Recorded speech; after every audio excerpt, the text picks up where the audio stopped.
The chalice is lit at First Parish. I invite you at home to light your candle and hold it up to show your light spreading out.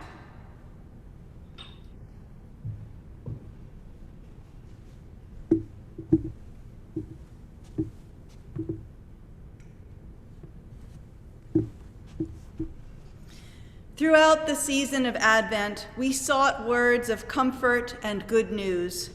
We found them in carols of resistance, written for other times by Unitarian Universalist poets and songwriters, and in the words of an anonymous poem found written on the wall of a cellar in Cologne, Germany, where Jews had hidden during the Holocaust. Their words have offered us signs of hope, love, peace, and joy. These are the qualities of Christmas. And now, on this third day of the Christmas season, we gather to ourselves the good news of Christmas, so that we may carry it with us into the new year, singing our songs of resistance until justice shines out like a light for all.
Seasons of Advent and Christmas, of hope, love, joy, and peace.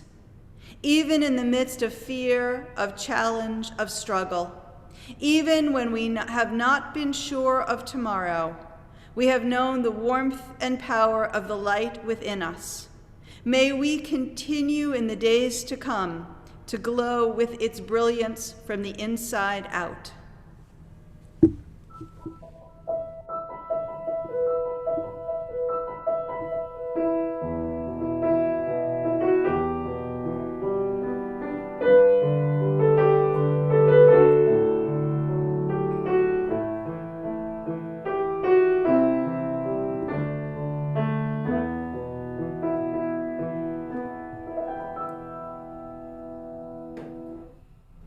Our final candle, the Christmas candle, glows golden.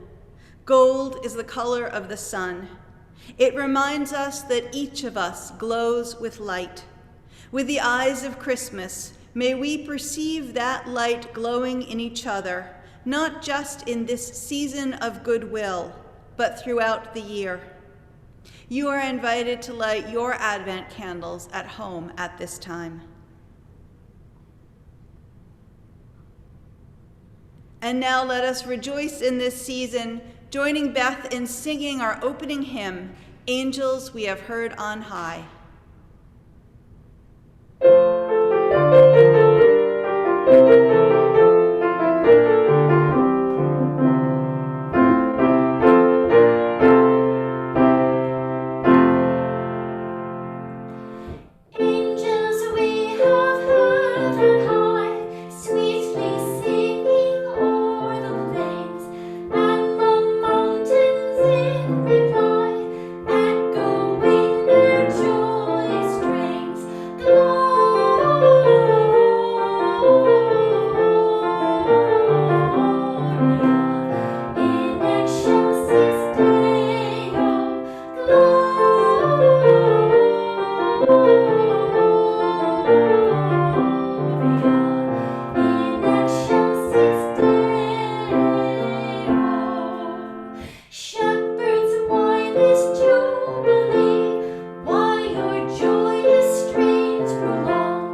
So this is the time in the service where if we were together, I would invite the children and anybody else who wants to come down front and join me for some conversation. And all through this season of Advent and now on this Sunday of Christmas, we've been talking about movies and old TV shows of Christmas. And some of them were based on books, and today is one of those. There's the book, The Polar Express, and then there was a movie based on it. And many years ago, in another church I served, on Christmas Eve at the service, the family service, one of the people in the church brought the Polar Express and she read it to the children, so they had come down front and gathered. And at the end, she gave everybody a bell. And I still have my bell, and I dug it out and brought it in today. And if you were here, I would pass it around, but perhaps you have a bell near you that you can get out at this time. Maybe you have some sleigh bells hanging. If you've read the story or seen the movie, or you may remember that there's a boy who's wondering about Christmas and is Santa Claus real and what does Christmas really mean? And he goes on a journey, and the gift he receives is a sleigh bell from Santa's sleigh, one of the reindeer's dear bells. And he finds when he gets home that only people who believe in Christmas can hear the sound of the bell. And at the end of the woman reading the story to us all those years ago, she rang the bell. Let's see. Is it picking it up? Can you hear it? Of course you can hear it. Because the meaning of Christmas is really believing in the power of love to transform the world. So over the course of our lives, we have many different ways of thinking about Christmas. Sometimes we focus on Christmas as being about Santa Claus. Sometimes we focus on Christmas as being about giving and receiving presents. Sometimes we focus on Christmas as being about Jesus and his message of love and justice. Sometimes we focus on Christmas about its being about the dark time of the year and moving towards light. But at the base of all those different ways of looking at this truth, these different stories, is the deep truth that love has the power to transform the world. And so I hope throughout your life you believe in that power of love, and may you always be able to hear the bell ring. Beth's now going to tell us a little about the power of our music to transform our world. I want to take this opportunity to thank all the people who made our music possible for this Advent and Christmas season. Mary Beaulieu, Laura Carson-Lachine, Vicki Davis, Alan Donaldson, Noah Kermond and Kathy Kang, Frank Kilduff, Howard Matthews, Mark Matthews, Kathy McGowan, Sarah Murdoch, Riley Nita Sitko, and Carol Sullivan Hanley. Someday, we will once again be able to join our voices in song in our sanctuary loud and clear. But with the help of all these people, we turned toward the story of music and deepened our appreciation of its role in healing, change, and reconciliation. And we will never look at music the same again. Certainly, we will not take it for granted. Our anthem today is A Christmas Lullaby by the living American composer H. Leslie Adams. It is sung by the Gregorian Institute of America Choir. I created the slideshow with lovely photos of manger scenes to accompany the anthem.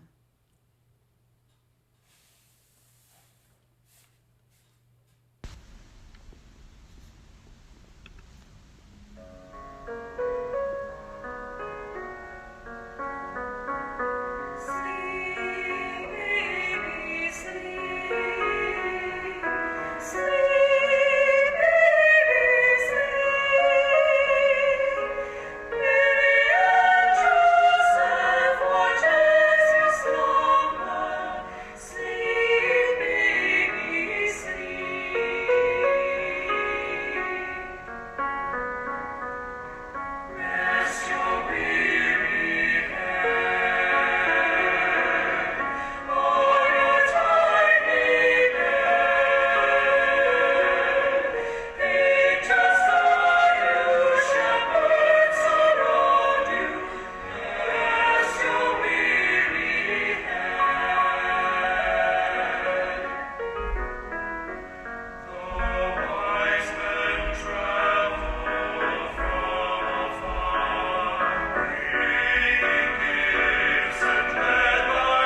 Our reading today is a poem of hope by Anne Porter called Another Sarah. When winter was half over, God sent 3 angels to the apple tree, who said to her, "Be glad, you little rack of empty sticks, because you have been chosen. In May, you will become a wave of living sweetness, a nation of white petals, a dynasty of apples."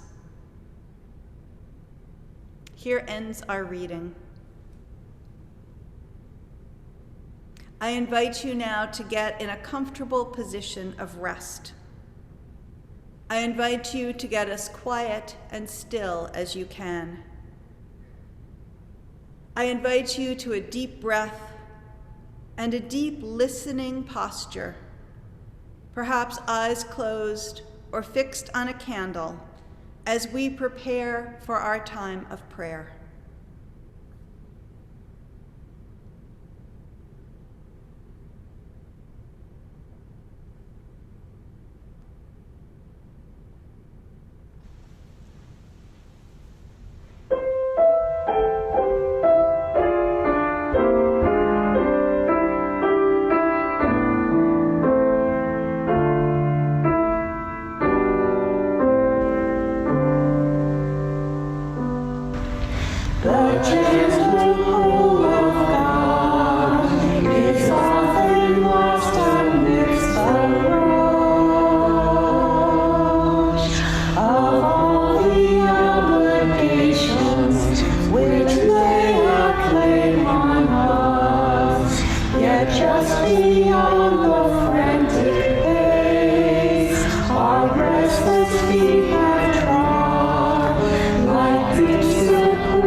Let us open our hearts to mystery.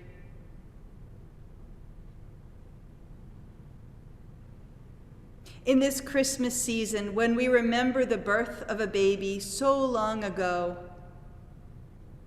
a baby whom we know because we know the end of the story, that the baby grows up to be a wise and loving person, help us to see that story in its beginning. The way that baby and those parents were to the outside eyes like the apple tree, sticks that might not produce any fruit, and yet within them was the potential for great actions, just as in that apple tree, in the barren winter, still lies the fruit and the blossoms. Help us to look at every person with the eyes that see that apple tree blooming. Help us to see each baby with the potential to grow up to be a loving teacher of compassion, a bearer of light. Help us to see even the people who annoy us, the people who make us angry, even the people who make us afraid, as bearers of light, perhaps not able to show the fullness of the light they carry, but help us to remember that potential, and help us in these days of winter to open our own hearts to offer light and love and justice to the world. In silence, let us take time for our own prayer and our own meditation.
invite you to remain sitting quietly and sing the final phrase of our prayer song. Meet me in the stillness here. Free me to receive, to receive.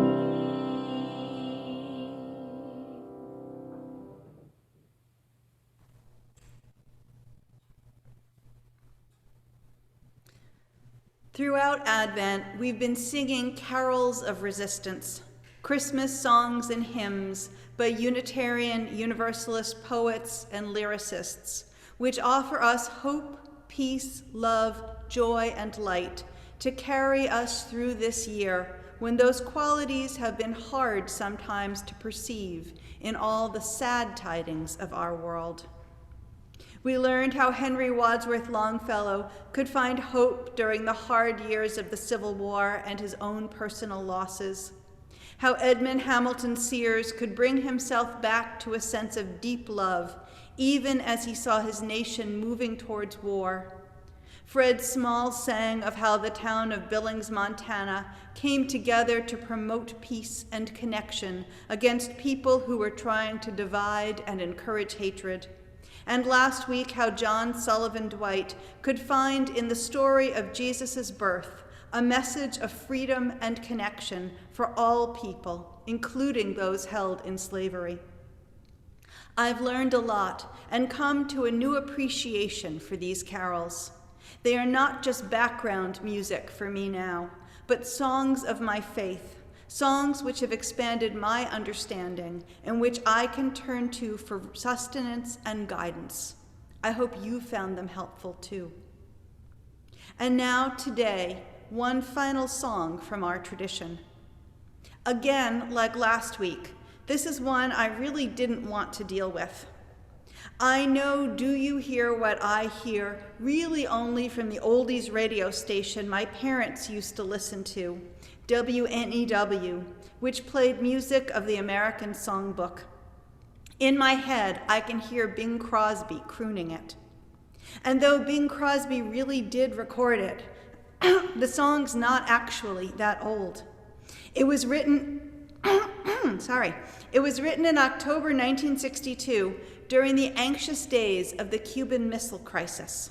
Not an easy time to write a Christmas song. But that was just what Noel Regney had been asked to do. He was a composer of popular songs who had come to New York after serving in the French Resistance during World War II. So he knew firsthand the suffering and violence of war.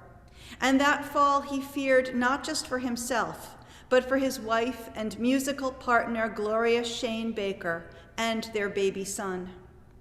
What could he say about the peace and love of Christmas? He said later that he was thinking about this as he walked in Manhattan one afternoon. He had just about decided to tell his producer that he couldn't write a Christmas song that year when he passed two mothers pushing their babies in strollers. The babies were looking at each other and smiling. Seeing them, his mood lifted. He began to feel hope. He began to feel a future was possible. He started to think about babies and lambs, and by the time he got home, the lines of Do You Hear What I Hear had formed in his head.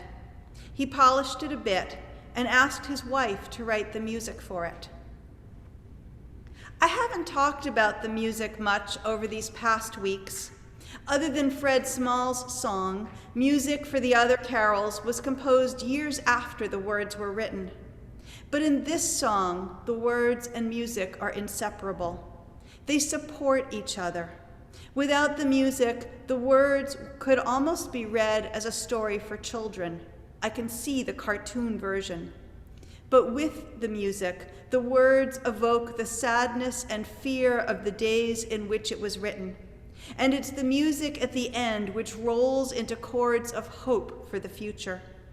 This song is a prayer for peace. Even the mighty king can do no more than say, pray for peace, people everywhere.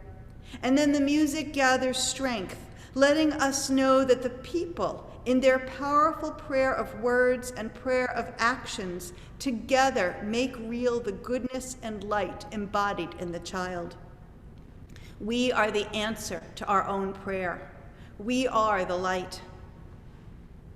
This has always been a hard message for people to hear. It's one of the reasons that Christians over the centuries have changed Jesus from a great teacher of the divine within and among us and the realm of God here and now, to a Savior from outside who opens the door to a life after death. But this isn't the good news we offer at Christmas or throughout the year. On the 25th, we celebrated the birth of a child long ago in a stable, a child who taught that each of us is holy, each of us is worthy of care and respect, of love and of peace, and that all of us are called to live grounded in that good news and to treat others as fellow beings of holiness. This year, let us work to make our voices big as the sea, singing of a world where every child is recognized as the embodiment of goodness and light. Let us sing our final carol of resistance, Do You Hear What I Hear?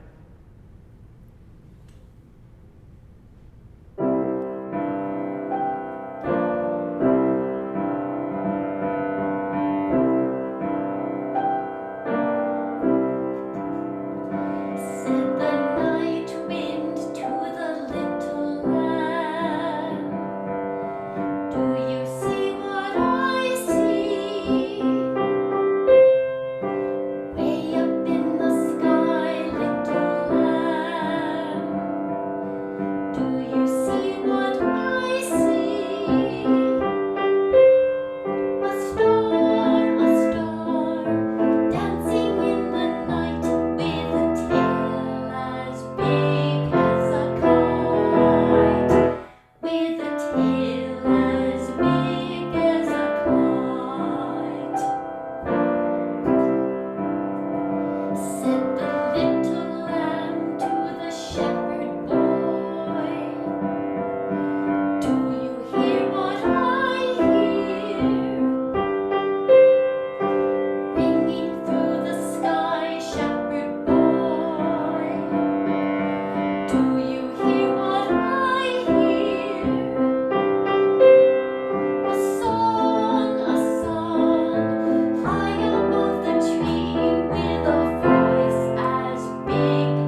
this season, I've been inviting you to live out our values by making a donation to the Unitarian Universalist Service Committee. They carry our vision in their work around the world. And please, as you make your year-end donations, remember also First Parish and all it offers to you and to us all. And now for the benediction, I invite you, if you would have a candle near you, to pick it up. And hold your light high. We wait for justice, but we do not wait to work for change. We wait for restored health, but we do not wait to work to heal. We wait for wholeness, but we do not wait to work at binding brokenness. We wait for peace, but we do not wait to work to eliminate hatred. And so, my friends, like bells ringing out the news, that we believe that goodwill will prevail. Fill the night left by sadness with light. Go into your lives humming the tunes that keep that goodness alive in you and that spur you on in your work of justice and reconciliation. And now, even if there's no one there to hear you, or even if there is someone there to hear you, raise your voice and repeat after me, "Do not be afraid. Go in peace and in joy."